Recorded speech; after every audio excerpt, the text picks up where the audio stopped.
नमस्कार, आपका स्वागत है फिक्र आपकी में एक बार फिर से। यहां पर बहुत सारी खबरें हम आपको बताने वाले हैं। नसरुल्लाह ने क्या धमकी दी है, नसरुल्लाह कौन है, ये कहां से प्रकट हो जाता है, क्या कह रहा है, ये सारी खबरें हम आपको बताएंगे। लेकिन आज की सबसे बड़ी खबर, टॉप न्यूज ये है कि नेतन्याहू ने, टाइम्स ऑफ इजराइल ने कहा है, नेतन्याहू ने कह दिया है कि जब तक हॉस्टेजेस रिलीज नहीं किए जाते तब तक सीजफायर नहीं होगा। यानी कि नेतन्याहू अब अमेरिकन डिमांड्स के आगे झुक रहे हैं। कतार और इजिप्ट नेगोशिएट कर रहे हैं बिहाइंड द सीन्स, ये इंफॉर्मेशन है। अमेरिका नेगोशिएट नहीं कर सकता है क्योंकि अमेरिका टिल्टेड है इजराइल की तरफ से, यह भी साफ है। लेकिन इन सभी सवालों के बीच में एक बहुत बड़ा खुलासा, वो खुलासा यह है कि अमेरिकन ड्रोन्स गाजा में दिखाई दे रहे हैं हॉस्टेजेस को ढूंढने के लिए। क्या करेगा हमास, अगला मूव क्या होगा, क्योंकि वेस्ट बैंक में भी अब आग भड़क चुकी है, वहां पर भी अब जंग होती दिखाई दे रही है। पहली बड़ी खबर इस वक्त की टॉप स्टोरी आज की, गाजा के अल शिफा अस्पताल पर इजराइल का हमला। अल शिफा अस्पताल के फ्रंट गेट पर आईडीएफ का मिसाइल अटैक। हमले में अस्पताल के कई एम्बुलेंस तबाह होने का दावा अल जजीरा ने किया है। यह दावा 7 अक्टूबर का हमला, बड़ी खबर, फिलिस्तीनियों की योजना, हिजबुल्लाह चीफ ने कहा। उसने कहा 100% ये फिलिस्तीनी था, हमास के पीछे सिर्फ हमले का विकल्प था। हिजबुल्लाह चीफ ने कहा। लेबनान में रैली को संबोधित करते हुए नसरल्लाह का यह बयान है। पीएम मोदी ने यूएई के राष्ट्रपति से बातचीत की। पश्चिम एशिया में हालात पर पीएम ने चर्चा की। पीएम ने मानव हित में शांति और सुरक्षा पर जोर दिया है। इस सब के बीच में महादेव बेटिंग ऐप केस में ईडी का बड़ा दावा, ईडी का आरोप, सीएम भूपेश बघेल को 508 करोड़ दिए। प्रमोटर्स ने सीएम बघेल को 508 करोड़ दिए। ईडी ने कहा आरोपी असीम दास ने पूछताछ में बघेल का नाम लिया है। इन सब के बीच में नोएडा पुलिस ने एल्विश यादव पर केस दर्ज किया। रेव पार्टियों में सांप के जहर की सप्लाई का आरोप। यूट्यूबर एल्विश यादव ने कहा आरोप बेबुनियाद है। इन सब के बीच में स्पीकर से माफी मांगेंगे राज्यसभा सांसद राघव चड्ढा। निलंबित सांसद को सुप्रीम कोर्ट ने माफी का रास्ता सुझाया। सुप्रीम कोर्ट में अगली सुनवाई दिवाली के बाद। एक और बड़ी खबर आ रही है, नीतीश कुमार के बाद अखिलेश यादव का कांग्रेस पर वार। कांग्रेस और बीजेपी में कोई फर्क नहीं, अखिलेश ने कहा। मध्य प्रदेश के छतरपुर में अखिलेश ने प्रचार के दौरान तुलना की है। इस वक्त की बड़ी खबर आ रही है, छत्तीसगढ़ के लिए बीजेपी का संकल्प पत्र जारी। विवाहित महिलाओं को सालाना 12,000 रुपए, 500 रुपए में सिलेंडर और गरीबों को मुफ्त रामलला के दर्शन समेत कई वादे किए गए। एक और बड़ी खबर, दिल्ली एनसीआर में प्रदूषण रिकॉर्ड स्तर पर, कई इलाकों में AQI 500 के पार पहुंचा है। उपराज्यपाल ने दिल्ली सरकार के साथ बैठक की है। अफसोस, हर साल ये होता है, कोई परमानेंट सोल्यूशन नहीं है। देश की राजधानी की हम बात कर रहे हैं। अफसोस, सोचिए कितने लोग परेशान हैं, कितने लोग अस्पताल में जा रहे हैं, AQI बढ़ रहा है, किसी को कोई फर्क पड़ता है? सोचने वाली बात है, अफसोस। लेकिन पहली बड़ी खबर, हमास के लड़ाके इजरायली टैंक को कैसे तबाह कर रहे हैं, ध्यान से देखिएगा आप। सुरंग के बाहर छिड़े गुरिल्ला युद्ध का वीडियो हम आपको दिखाएंगे। दूसरी खबर, हिजबुल्लाह चीफ नसरुल्लाह की स्पीच के दौरान इजरायल ने F-35 जेट क्यों तैनात किए, क्या लेबनान बॉर्डर पर आज कुछ भयानक होने वाला है? तीसरी खबर, हिजबुल्लाह के पास रूस ईरान के खतरनाक हथियार क्यों, क्या पर्दे के पीछे की 4 ताकतें मिडल ईस्ट में वर्ल्ड वॉर कराएंगी? एक और बड़ी खबर है कि गाजा में के आसमान में अमेरिकी ड्रोन क्यों उड़ रहे हैं, वो खबर जिससे मिडल ईस्ट में तनाव और बढ़ चुका है।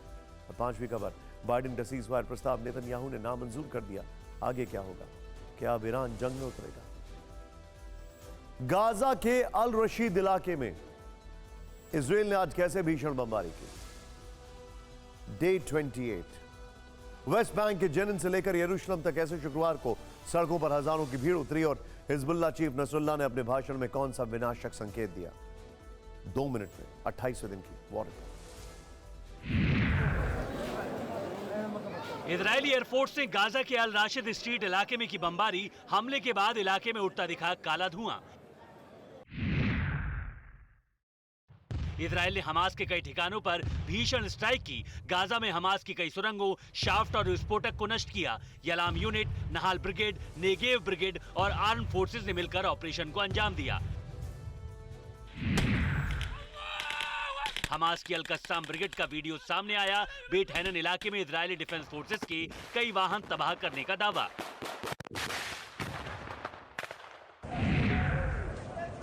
गाजा के तल अल हवा इलाके में इजरायली एयरफोर्स की स्ट्राइक। तस्वीरों में सड़क पर इधर उधर भागते दिखे लोग। यरूशलेम में अल-अक्सा मस्जिद की तरफ जाते लोगों को इजरायली डिफेंस फोर्सेज ने रोका। आईडीएफ पर साउंड बॉम्ब और रबर बुलेट के इस्तेमाल का आरोप। शुक्रवार को गाजा में जारी नरसंहार के खिलाफ वेस्ट बैंक समेत अलग अलग मुस्लिम देशों में सड़कों पर उतरे फिलिस्तीनी समर्थक। कतर, जॉर्डन और घाना में इजरायल के खिलाफ प्रदर्शन। वेस्ट बैंक के नेबलस शहर में इजरायली सैनिकों और फिलिस्तीनियों के बीच झड़प। आईडीएफ सैनिकों के वाहन के पास फेंका गया ग्रेनेड। इराक में एक बार फिर अमेरिकी बेस को बनाया गया निशाना। इराकी मिलिशिया ने इरबिल एयरपोर्ट से सटे अमेरिकी बेस पर ड्रोन से अटैक किया। दक्षिणी गाजा के खान यूनिस रिफ्यूजी कैंप इलाके में इजरायल की एयर स्ट्राइक हमले में कई बिल्डिंग तबाह, मलबे में कई लोगों के दबे होने की आशंका। हिजबुल्लाह चीफ नसरल्लाह ने बेरूत में रैली को संबोधित किया। कहा 7 अक्टूबर का हमला फिलिस्तीनियों ने अंजाम दिया। हमास के पास हमले के अलावा कोई विकल्प नहीं था। गाजा पट्टी में पिछले 7 दिन से ग्राउंड ऑपरेशन चल रहा है। क्या इस लड़ाई में हमास का पलड़ा भारी है या फिर इजरायल बढ़त ले चुका है? दोनों के अपने अपने दावे। इस दावे की पड़ताल आगे करेंगे। उससे पहले मैदान जंग का 1 मिनट 15 सेकंड का वीडियो देखिए। यह हमास ने जारी किया है और इस वीडियो को देखकर यह लगता है कि सुरंग युद्ध में हमास इजरायल की टैंक ब्रिगेड पर पीस पड़ रहा है। 1 मिनट 15 सेकंड का ये वॉर वीडियो गाजा में चल रहे जमीनी युद्ध की सच्चाई है। एक एक हलचल को ध्यान से देखिए। हमास का एक लड़ाका सुरंग से बाहर निकलता है। झाड़ियों के बीच से होते हुए वो उस जगह पहुंचता है जहां कुछ दूरी पर इजरायल के 2 टैंक खड़े हैं। अब आगे का एक्शन देखिए। हमास का ये लड़ाका अभी झाड़ियों में छिपा हुआ है। वो टैंकों के आगे बढ़ने का इंतजार करता है। यहां से ये टैंक सीधे उसके टारगेट पर है। इसके चंद सेकंड बाद टैंक में कुछ मूवमेंट दिखती है। टैंक थोड़ा आगे बढ़ता है। इसके बाद ये लड़ाका तेजी से दौड़ता है और एक टैंक के बिल्कुल करीब पहुंच जाता है। इसके बाद वो टैंक के पीछे वाले हिस्से में इम्प्रोवाइज्ड एक्सप्लोसिव डिवाइस यानी आईईडी फिट कर देता है। चंद सेकंड में ही ये टैंक तबाह हो जाता है। ये इजराइल का मरकावा टैंक था। इसके बाद क्या होता है वो भी देखिए। धमाके से पहले ये लड़ाका तेजी से वहां से निकल भागता है, वापस झाड़ी में आकर छिप जाता है। यहां पता चलता है कि वो अकेला नहीं है, उसका एक साथी और भी है। दोनों 105 mm की अल यासीन एंटी टैंक शेल से लैस हैं। इसके बाद वो यहीं से दूसरे मरकावा टैंक पर निशाना लगाकर उसे भी नेस्तनाबूद कर देता है और मिशन को अंजाम देने के बाद वो वापस सुरंग में लौट जाते हैं। हमास और इजरायल की सेना के बीच आमने सामने की लड़ाई ज़ैताउन इलाके में हुई। इसके बाद हमास प्रवक्ता अबू उबैदा ने दावा किया है कि उनके लड़ाकों ने सुरंग युद्ध लड़कर इजरायल की सेना को बड़ा नुकसान पहुंचाया। बीते 48 घंटे में इजरायल को बड़ा नुकसान का दावा किया गया है। ध्यान से देखिए, सुरंग युद्ध हमास का बड़ा दावा। आईडीएफ की एक पूरी टैंक बटालियन को मार गिराने का दावा किया गया है। बीते 48 घंटे में इजरायली सेना ने के 6 टैंक तबाह करने का दावा है। 2 ट्रूप कैरियर और 1 बुलडोजर नष्ट करने का दावा है। टैंकों पर हमले में कई आईडीएफ सैनिकों के मारे जाने का दावा है। आईडीएफ की बताई संख्या से कहीं ज्यादा मौतों का दावा। हमास प्रवक्ता ने इजरायल को सीधा चैलेंज किया है। अबू उबैदा ने कहा है कि गाजा में आईडीएफ की कब्रगाह बना देंगे। हमारे पास जानकारी है कि उत्तरी गाजा में इजरायल को भारी नुकसान पहुंचा। सिर्फ 24 घंटे में 4 और इजरायली सैनिकों की मौत की पुष्टि आईडीएफ ने कर दी है। यह संख्या बढ़कर अब 37 हो चुकी है। आंकड़ा ग्राउंड ऑपरेशन के दौरान का है। वहीं 7 अक्टूबर से अब तक मारे गए इजरायली सैनिकों की बात करें तो यह संख्या 320 के पार है, जबकि इस बार हमास का दावा है कि उसने 350 से अधिक सैनिकों को मार गिराया। ऐसे में सवाल है कि इजरायल ये जंग कैसे जीतेगा, वो सुरंग जाल से कैसे निपटेगा, इजरायल ने इसके लिए क्या तैयारी की है, सुरंगों पर हमलों का पिन पॉइंटेड प्लान क्या बनाया है।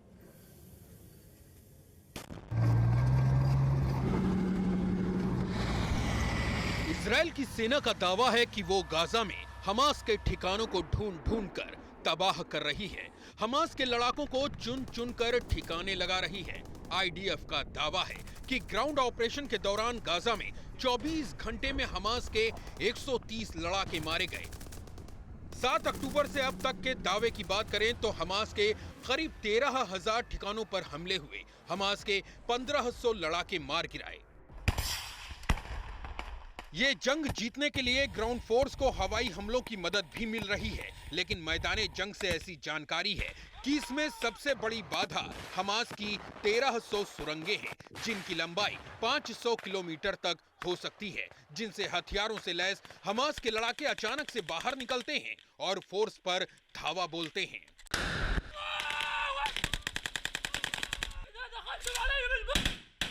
उन्हें खत्म करने का जिम्मा इजराइल की याहलोम यूनिट को सौंपा गया है।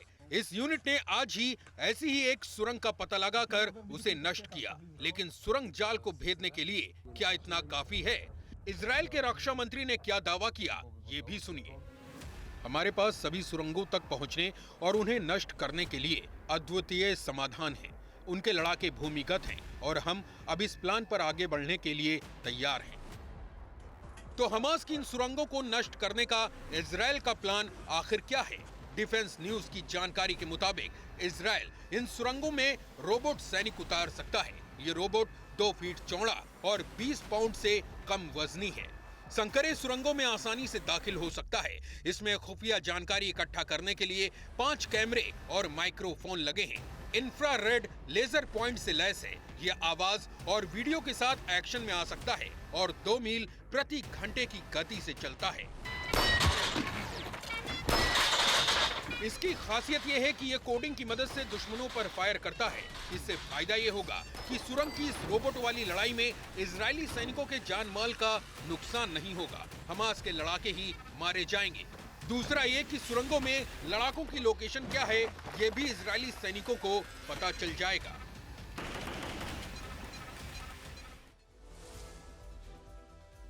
इजराइल रोबोट सैनिकों के लिए एआई का इस्तेमाल कर रहा है। ये रोबोट सैनिक दुश्मन की मान में घुसकर उसे तबाह कर रहे हैं।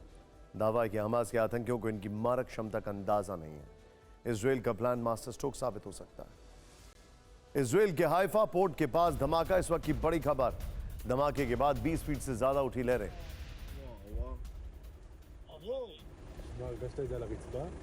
हाइफा पोर्ट के पास धमाका, इसका मतलब क्या है? इसका मतलब यह भी हो सकता है ये किसी टॉर्पीडो को निष्क्रिय किया गया हो। यह भी हो सकता है किसी माइन को निष्क्रिय किया गया हो, या यह भी हो सकता है कि यह कोई मिसाइल या रॉकेट अटैक है।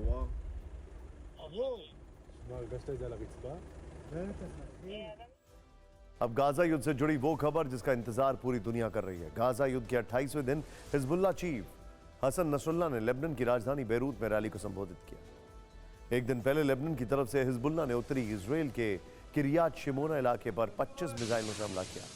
इसके अगले दिन आज नसरुल्लाह ने रैली को संबोधित किया। रैली से हिजबुल्लाह ने कौन सा खतरनाक संकेत दिया, यह हम आपको बताएंगे। सबसे पहले आपको किरियात शिमोना की तस्वीरें दिखाना जरूरी है, क्योंकि नसरुल्लाह की स्पीच से एक दिन पहले हिजबुल्लाह ने इजराइल के खिलाफ अपने आक्रामक इरादों का ट्रेलर दिखा दिया। इजराइल के किरियात शिमोना शहर को दहला दिया। तो क्या अब नसरुल्लाह के भाषण के बाद युद्ध में कुछ और भयानक होने वाला है?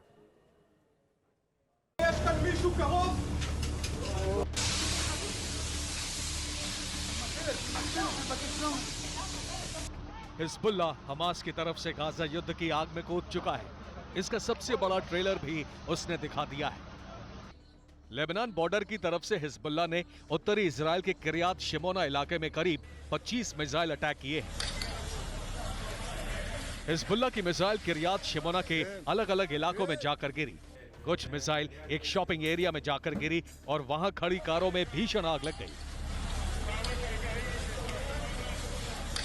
अब जरा ये तस्वीरें देखिए। ये किरियात शिमोना इलाके में एक रेस्टोरेंट के अंदर लगे सीसीटीवी की तस्वीरें हैं। रेस्टोरेंट में सब कुछ सामान्य चल रहा था। अचानक रेस्टोरेंट के बाहर एक मिसाइल गिरी और अफरा तफरी मच गई।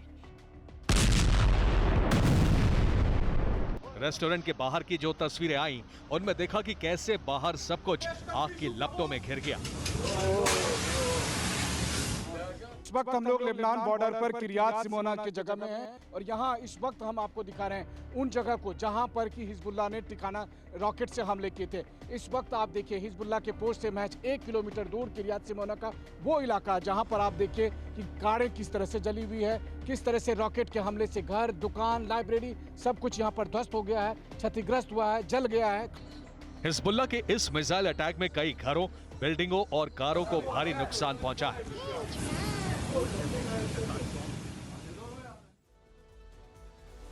हमले के बाद आज जब नसरुल्लाह ने रैली को संबोधित किया तो हमास के 7 अक्टूबर को किए गए क्रूर हमले का पुरजोर समर्थन कर दिया। नसरुल्लाह ने यह भी साफ कर दिया कि 7 अक्टूबर का हमला फिलिस्तीनियों की ही योजना थी। इसके अलावा उसने इजराइल के खिलाफ मुस्लिम देशों से एकजुट होने की अपील की। आपको नसरुल्लाह के बयान और उससे निकले कुछ विनाशक संकेत बताते हैं। बयान क्या है? 7 अक्टूबर का हमला फिलिस्तीनियों की योजना। मायने हिजबुल्लाह को हमले के बारे में जानकारी थी। फिर ये देखें बयान, 7 अक्टूबर हमले के लिए ही सही समय था। मायने हिजबुल्लाह हमले की प्लानिंग में भी शामिल था। बयान है हमले का पूरा क्रेडिट फिलिस्तीन को, सीधे तौर पर ईरान को युद्ध से दूर रखने की कोशिश, ये इसके मायने। बयान हमास के पास सिर्फ हमला ही विकल्प है। मायने इजराइल पर हमास के बर्बर हमले का समर्थन। हमास की जीत के साथ ही जंग खत्म होगी। बयान यह है हमास इजराइल के बीच युद्ध अभी और लंबा चलेगा।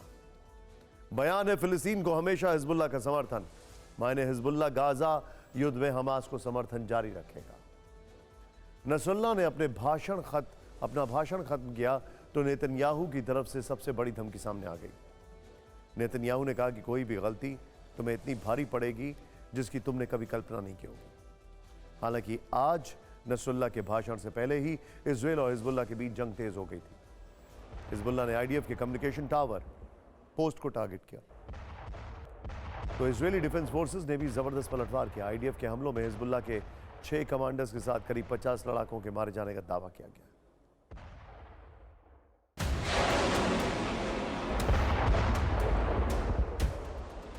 हमास के साथ कैसे हिजबुल्लाह ने इजरायली डिफेंस फोर्सेस को दूसरे मोर्चे पर फंसा दिया है, हमले का यह वीडियो इसकी तस्दीक कर रहा है। हिजबुल्लाह लगातार आईडीएफ के कम्युनिकेशन टावर्स को टारगेट कर रहा है। इस बार हिजबुल्लाह के लड़ाकों ने कामिकाजी ड्रोन से टावर को हमला कर उड़ा दिया। हिजबुल्लाह के हमलों के बाद इजरायली आर्मी ने भी जबरदस्त पलटवार किया। हिजबुल्लाह के कई ठिकानों पर स्ट्राइक की गई। इजरायली हमलों में हिजबुल्लाह के 6 कमांडर्स को मारने का दावा किया गया है। कमांडरों की मौत पर हिजबुल्लाह ने कहा है कि गाजा की सुरक्षा में कमांडर्स की मौत हुई है। इसके अलावा हिजबुल्लाह की एक एंटी टैंक पोस्ट को तबाह करने का भी दावा आईडीएफ की तरफ से किया गया है। इसमें 50 लड़ाकों को मार गिराया है। एक हिजबुल्लाह हजारों हाथ। इस बीच खुलासा हुआ है कि हिजबुल्लाह का साथ देने के लिए कई मिलिशिया ग्रुप के हजारों लड़ाके लेबनान पहुंच चुके हैं। इनमें ईरान की खतरनाक इमाम हुसैन डिवीजन भी शामिल है। ये ईरान की सबसे पावरफुल यूनिट है जिसका गठन साल 2016 में किया गया था।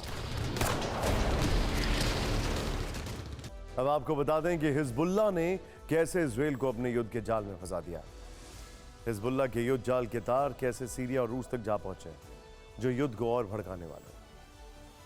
लेबनान मीडिया के हवाले से जो खबर आ रही है उसके मुताबिक नसरुल्लाह ने 2 हफ्ते पहले सीरिया का दौरा किया था। यहां नसरुल्लाह ने सीरिया के राष्ट्रपति बशर अल असद से मुलाकात की थी।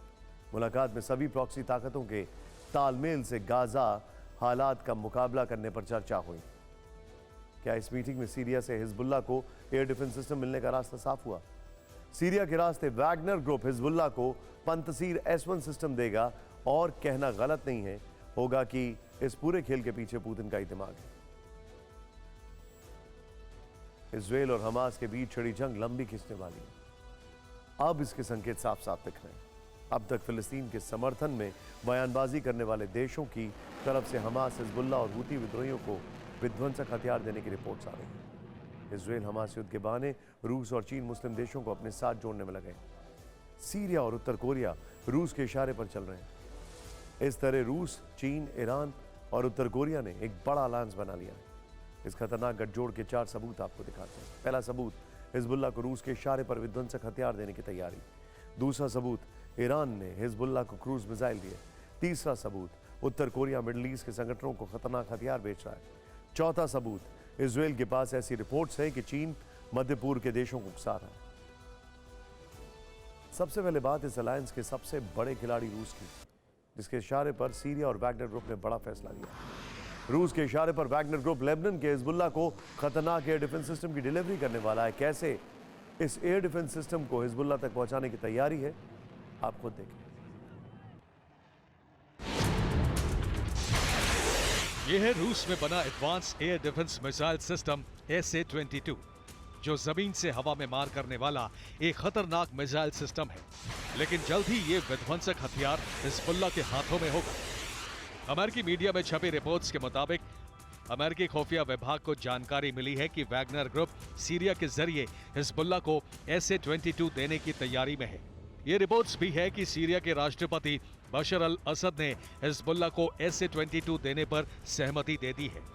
वैगनर ग्रुप और हिजबुल्लाह दोनों के लड़ाके सीरिया में मौजूद हैं और लंबे वक्त से एक साथ जंग लड़ रहे हैं। SA-22 एयर डिफेंस सिस्टम को लेकर खबरों की टाइमिंग गौर करने वाली है, क्योंकि ऐसी रिपोर्ट्स है कि अक्टूबर के मध्य में ईरान की महान एयरलाइंस का एक प्लेन सीरिया के खमीमिम एयरबेस पर उतरा था। ये एयरबेस रूस के कंट्रोल में है। इसी के बाद सवाल पूछे गए कि क्या खमीमिम एयरबेस पर रूस के SA-22 एयर डिफेंस सिस्टम लाए गए थे। बाइडेन और उनके टॉप सलाहकारों ने इजराइल को चेतावनी दी है कि गाजा में मानवीय संकट बढ़ने से दुनिया भर में इजराइल के प्रति समर्थन कम होगा और इससे हमास के खिलाफ इजराइल की लड़ाई भी कमजोर होगी। रूस के एयर डिफेंस सिस्टम को लेकर इस तरह की खबरें ऐसे वक्त में आई हैं जब Hezbollah chief Syed Hassan Nasrallah 2 हफ्ते पहले सीरिया के राष्ट्रपति बशर अल असद से मिला था। इस मुलाकात में गाजा युद्ध में तालमेल और सहयोग को लेकर भी चर्चा हुई थी। हालांकि वॉल स्ट्रीट जर्नल में छपी रिपोर्ट को रूस ने खारिज कर दिया। पुतिन के ऑफिस की तरफ से ऐसी खबरों को निराधार बताया गया है। सोचने वाली बात यह है कि SA-22 एयर डिफेंस सिस्टम को लेकर अमेरिकी मीडिया में इतनी चर्चा क्यों है। दरअसल SA-22 रूस के एयर डिफेंस सिस्टम में से एक है और इसे पंतसीर S-1 के नाम से भी जाना जाता है। रूसी सेना SA-22 का इस्तेमाल सीरिया और यूक्रेन युद्ध में भी कर रही है। यह डिफेंस सिस्टम ट्रक पर लगा है। यह बैलिस्टिक क्रूज और क्रूज मिसाइलों को मार गिराने में सक्षम है। SA-22 से दुश्मन के प्लेन, हेलीकॉप्टर और ड्रोन को इंटरसेप्ट करके टारगेट किया जा सकता है। SA-22 की तोप 1 मिनट में 2500 राउंड मिसाइल फायर कर सकती है। यह एक साथ 12 इंटरसेप्टर फायर कर सकता है, जो 24 किलोमीटर तक टारगेट को ट्रैक कर सकता है। इजराइल से लगा लेबनान बॉर्डर गाजा पट्टी के बाद युद्ध का दूसरा बड़ा एपिसेंटर बन गया है। इजराइल लेबनान बॉर्डर पर IDF और हिजबुल्लाह के बीच जबरदस्त मिसाइल वॉर चल रही है।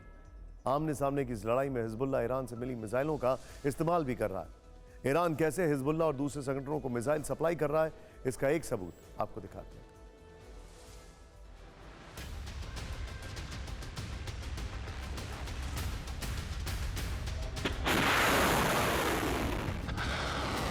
लेबनान का हिजबुल्लाह हो या यमन के हूती विद्रोही या फिर हमास, पर्दे के पीछे से इन तीनों संगठनों को खतरनाक मिसाइलें ईरान से मिल रही हैं।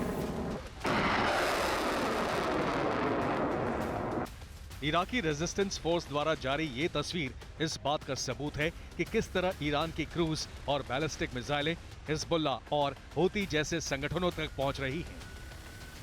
इराकी रेजिस्टेंस फोर्स ने ये पोस्टर जारी करके अमेरिका को सीधी धमकी दी है। इराकी रेजिस्टेंस फोर्स ने ऐलान किया है कि वो अगले हफ्ते से अमेरिकी मिलिट्री ठिकानों पर बड़े हमले शुरू करेंगे। इराकी रेजिस्टेंस फोर्स द्वारा जारी पोस्टर में क्रूज मिसाइल की तस्वीर लगाई गई है। गौर करने वाली बात यह है कि इराकी रेजिस्टेंस फोर्स को ईरान का पूरा समर्थन है। ये पहली बार नहीं है जब ईरान की क्रूज मिसाइलों के जरिए प्रॉक्सी संगठनों ने ऐसी धमकी दी। कुछ दिन पहले हिजबुल्लाह ने एक क्रूज मिसाइल लॉन्चर की तस्वीर जारी की जो 1000 किलोमीटर की रेंज तक मार कर सकती है। ईरान सिर्फ मिसाइलें देकर हिजबुल्लाह की ताकत नहीं बढ़ा रहा है। ईरान ने अपनी एक ताकतवर मिलिट्री यूनिट को दक्षिणी लेबनान भेजा है। ईरान समर्थित इमाम हुसैन ब्रिगेड लेबनान में हिजबुल्लाह के साथ मिलकर काम करेगी। गाजा और लेबनान बॉर्डर पर भयानक बमबारी के बीच ईरान की तरफ से बड़ी तैयारी के संकेत मिल रहे हैं। ईरानी विदेश मंत्री ने सीरिया के विदेश मंत्री से फिलिस्तीन के मुद्दे पर बात की।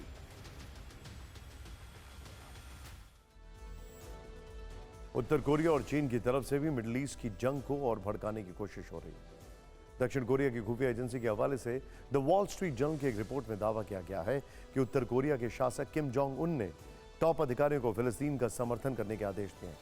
किम जोंग उन ने अधिकारियों से कहा है कि वो मिडिल ईस्ट से संगठनों को खतरनाक हथियार बेचने के बारे में विचार कर सकते हैं। ऐसी रिपोर्ट्स हैं कि उत्तर कोरिया पहले भी हमास को एंटी टैंक रॉकेट लॉन्चर बेच चुका है। 7 अक्टूबर को इजराइल पर हुए हमले के दौरान भी हमास के लड़ाकों के पास उत्तर कोरिया के बने हथियारों की तस्वीरें आई थी। रूस, ईरान, उत्तर कोरिया जैसे देश जब ईरान समर्थित गुटों को हथियार दे रहे हैं, तब अमेरिका क्या कर रहा है, उसकी क्या तैयारी है, वो कैसे इजराइल की सैन्य मदद कर रहा है, ये खुलासा वर्ल्ड वॉर की आहट सुना रहा है। हम आपको पहले ही बता चुके हैं कि इजराइल की सुरक्षा के लिए भूमध्य सागर और लाल सागर में अमेरिका ने अपने जंगी बेड़े तैनात किए हैं। 3 एयरक्राफ्ट कैरियर और कई वॉरशिप तैनात किए गए। लेकिन अब वो इजराइल की आसमान से भी मदद कर रहा है। बड़ा खुलासा है कि गाजा के आसमान में अमेरिका के ड्रोन उड़ रहे हैं। गाजा पर कई हजार फीट ऊपर से MQ-9 रीपर की नजर है। ये निगरानी क्यों है, ये रिपोर्ट देखिए।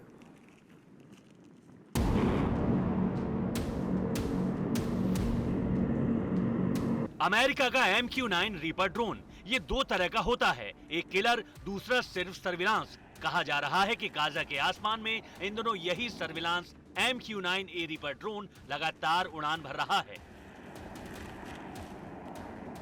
गाजा में इसे US special operation force operate कर रही है। इसे पहली बार फ्लाइट रडार पर बीते शनिवार को देखा गया था। न्यूयॉर्क टाइम्स की रिपोर्ट के मुताबिक अमेरिकी सेना के एक वरिष्ठ अधिकारी ने खुलासा किया, अमेरिकी MQ-9A ड्रोन हमास के कब्जे में मौजूद बंधकों का पता लगा रहे हैं।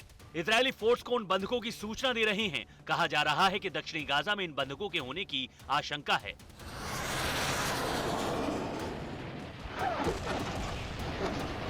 सात अक्टूबर को इजरायल पर हमले के बाद से हमास ने कई अमेरिकी नागरिकों को भी बंधक बना लिया था।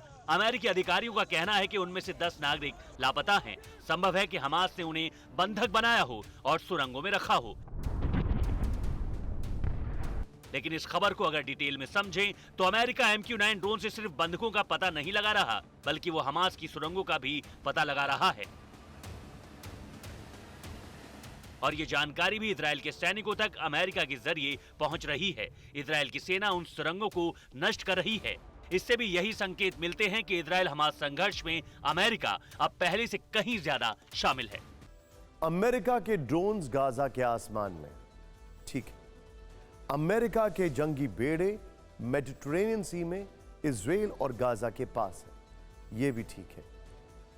अमेरिका की प्रेजेंस रेड सी में है, यानी कि जो भी अटैक होता है यमन से, उसको नलिफाई करने के लिए। इसके बावजूद भी अगर ब्लिंकन ये पेशकश लेके आए हैं कि आपको जल्द से जल्द कैसे भी करके सीजफायर करना चाहिए, बाइडेन ये चाहते हैं कि वो ज्यादा लंबे समय तक इजराइल को सपोर्ट नहीं कर पाएंगे, तो वो कौन से डोमेस्टिक प्रेशर्स हैं जो अभी अमेरिका नहीं बता रहा।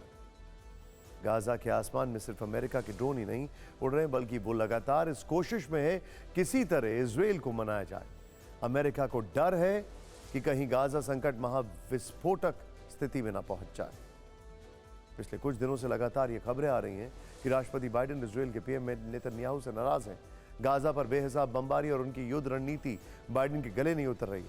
तो वहीं नेतन्याहू भी बाइडेन को पर्ल हार्बर और 9/11 के बाद अमेरिका के उठाए गए कदमों की याद दिला चुके हैं। इस बीच अमेरिका के विदेश मंत्री एंटनी ब्लिंकन आज तेल अवीव पहुंचे। उन्होंने पहले प्रधानमंत्री बेंजामिन नेतन्याहू से मुलाकात की। दोनों की अकेले में बातचीत हुई। इसके बाद एंटनी ब्लिंकन रक्षा मंत्रालय में वॉर कैबिनेट के सदस्यों से मिले, उनके साथ बैठक हुई। यहां भी नेतन्याहू मौजूद रहे। इजराइल के पास वो एक समझौते का प्रस्ताव लेकर पहुंचे, लेकिन बात बनी या बिगड़ गई। सवाल यह है कि क्या अमेरिका का सुझाव नेतन्याहू को मंजूर हुआ? क्या गाजा में सीज फायर होगा? सोचिए जरा।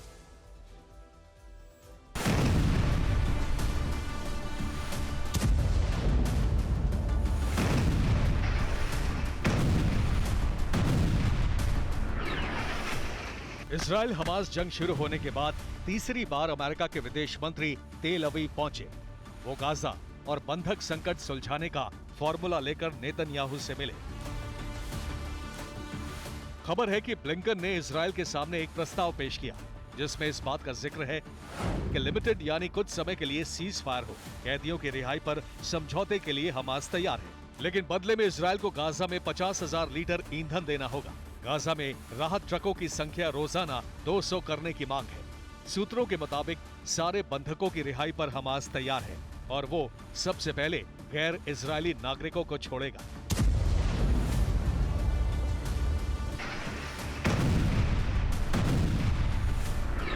बाइडेन और उनके टॉप सलाहकारों ने इजरायल को चेतावनी दी है कि गाजा में मानवीय संकट बढ़ने से दुनिया भर में इजरायल के प्रति समर्थन कम होगा और इससे हमास के खिलाफ इजरायल की लड़ाई भी कमजोर होगी।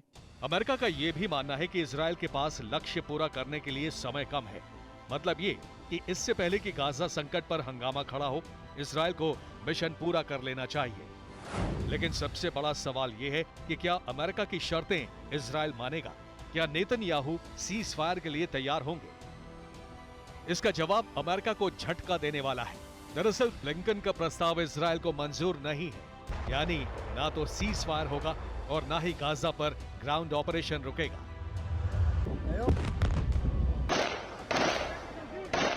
नेतन्याहू ने साफ कहा है कि सीज फायर का मतलब सरेंडर करने जैसा है, इसलिए युद्ध विराम का कोई सवाल ही नहीं उठता। एंटनी ब्लिंकन इजरायल के बाद जॉर्डन का दौरा करेंगे। उनकी कोशिश यह है कि अगर नेतन्याहू मान गए या गाजा पर कोई फॉर्मूला निकल गया तो अरब मुल्कों से बात होगी, लेकिन इजरायल के रुख से फिलहाल ऐसा नहीं लग रहा है। हालांकि उन्होंने यह भी कहा है कि इजरायल को अपनी रक्षा का हक है, लेकिन तीसरी बार ब्लिंकन के मिडिल ईस्ट जाने का मकसद क्या है? पहला मकसद 241 बंधकों की रिहाई कराना, जिनमें कई अमेरिकन और दूसरे देशों के नागरिक हैं। दूसरा मकसद गाजा पट्टी में मानवीय मदद के लिए युद्ध विराम। तीसरा मकसद इजरायल हमास जंग के बीच अरब देशों के विदेश मंत्रियों से मुलाकात करना। चौथा मकसद वो ये है कि भयंकर डोमेस्टिक प्रेशर से गुजर रहे हैं बाइडेन, क्योंकि एक बहुत बड़ा तबका है डेमोक्रेट्स के अंदर जो कि प्रो फिलिस्तीन है, जिनकी वजह से आपने न्यूयॉर्क में कैपिटॉल में विरोध देखा, लोगों को आते हुए देखा। वो नहीं चाहता कि इजरायल इस तरीके से हमले करे। और एक और डोमेस्टिक प्रेशर, बाइडेन को यह पता है कि अगर हॉस्टेजेस रिलीज नहीं हुए तो फिर 2024 का चुनाव उनके लिए जीतना बहुत मुश्किल होगा। 7 अक्टूबर से जारी युद्ध के दौरान इजरायल और मिडिल ईस्ट में अमेरिकी विदेश मंत्री एंटनी ब्लिंकन का लगातार दौरा हो रहा है। पहली बार वो 11 अक्टूबर को पहुंचे, जंग पर नेतन्याहू से बातचीत की। दूसरी बार इसके ठीक 4 दिन बाद यानी 16 अक्टूबर को जब वो गए तब वो 6 अरब देशों से बात करके लौटे थे। और तीसरी बार आज फिर उनका इजरायल दौरा हुआ और यहां से वो कई और मुल्कों की यात्रा करेंगे। The United States continues to believe that the best viable path, indeed the only path, is through a two-state solution.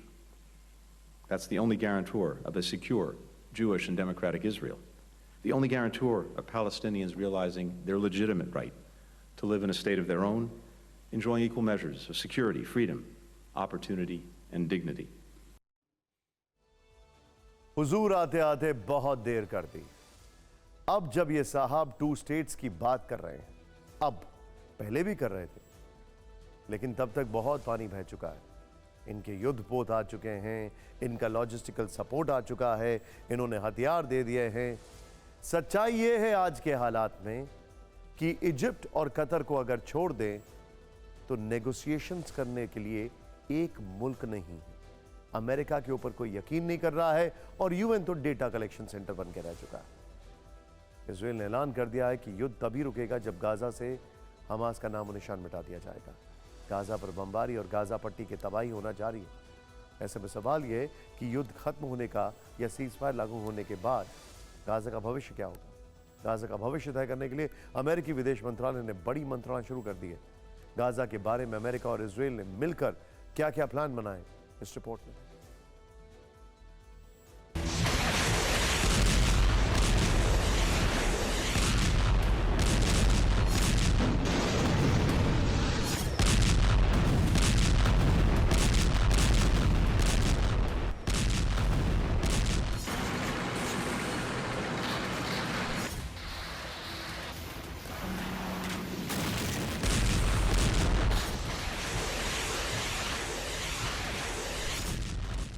Gaza के हमास ठिकानों पर इजरायल के हमले जारी हैं, लेकिन इस बीच इजरायल पर अंतर्राष्ट्रीय और अरब जगत का बड़ा दबाव है।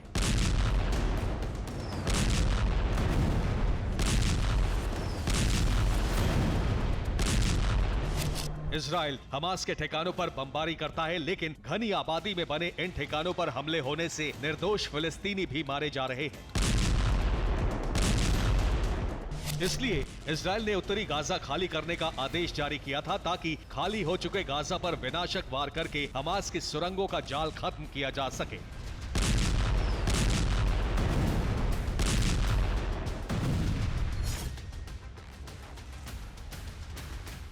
लेकिन ये हो नहीं पाया।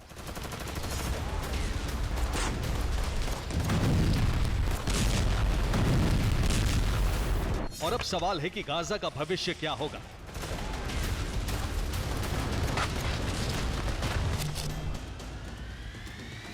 अमेरिका के विदेश मंत्री ने अरब के कई देशों से गाजा के भविष्य पर चर्चा शुरू कर दी है।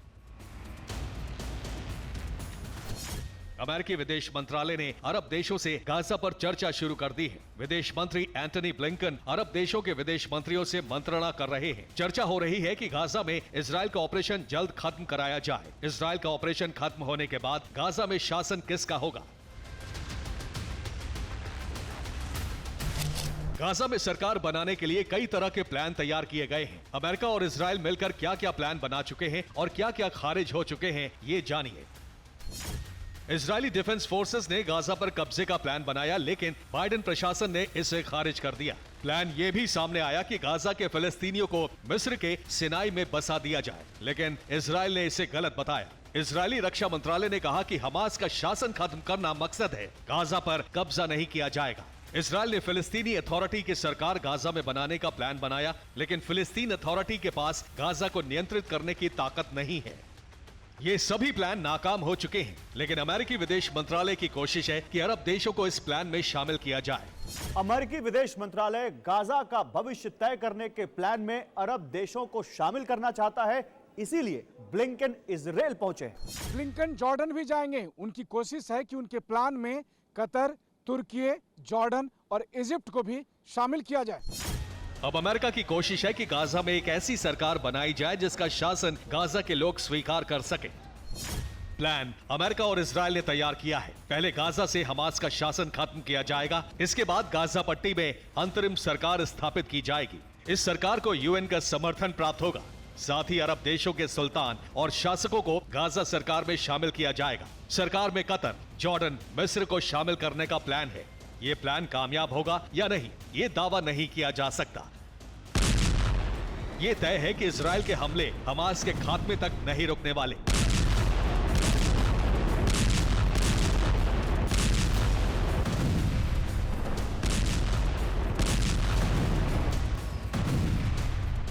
लेकिन अभी तक ये तय नहीं हो पाया है कि गाजा का भविष्य क्या होगा।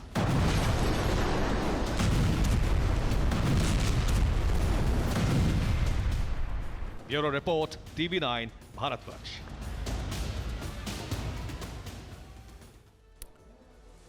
इस सब के बीच में बड़ी खबर आ रही है। हमास ने अल यासीन 105 मिसाइल का वीडियो जारी किया है। वीडियो में मिसाइल से टारगेट पर हमलों को दिखाया गया है। अल यासीन मिसाइल से आईडीएफ को काफी नुकसान पहुंचा है, हमास ने यह कहा है।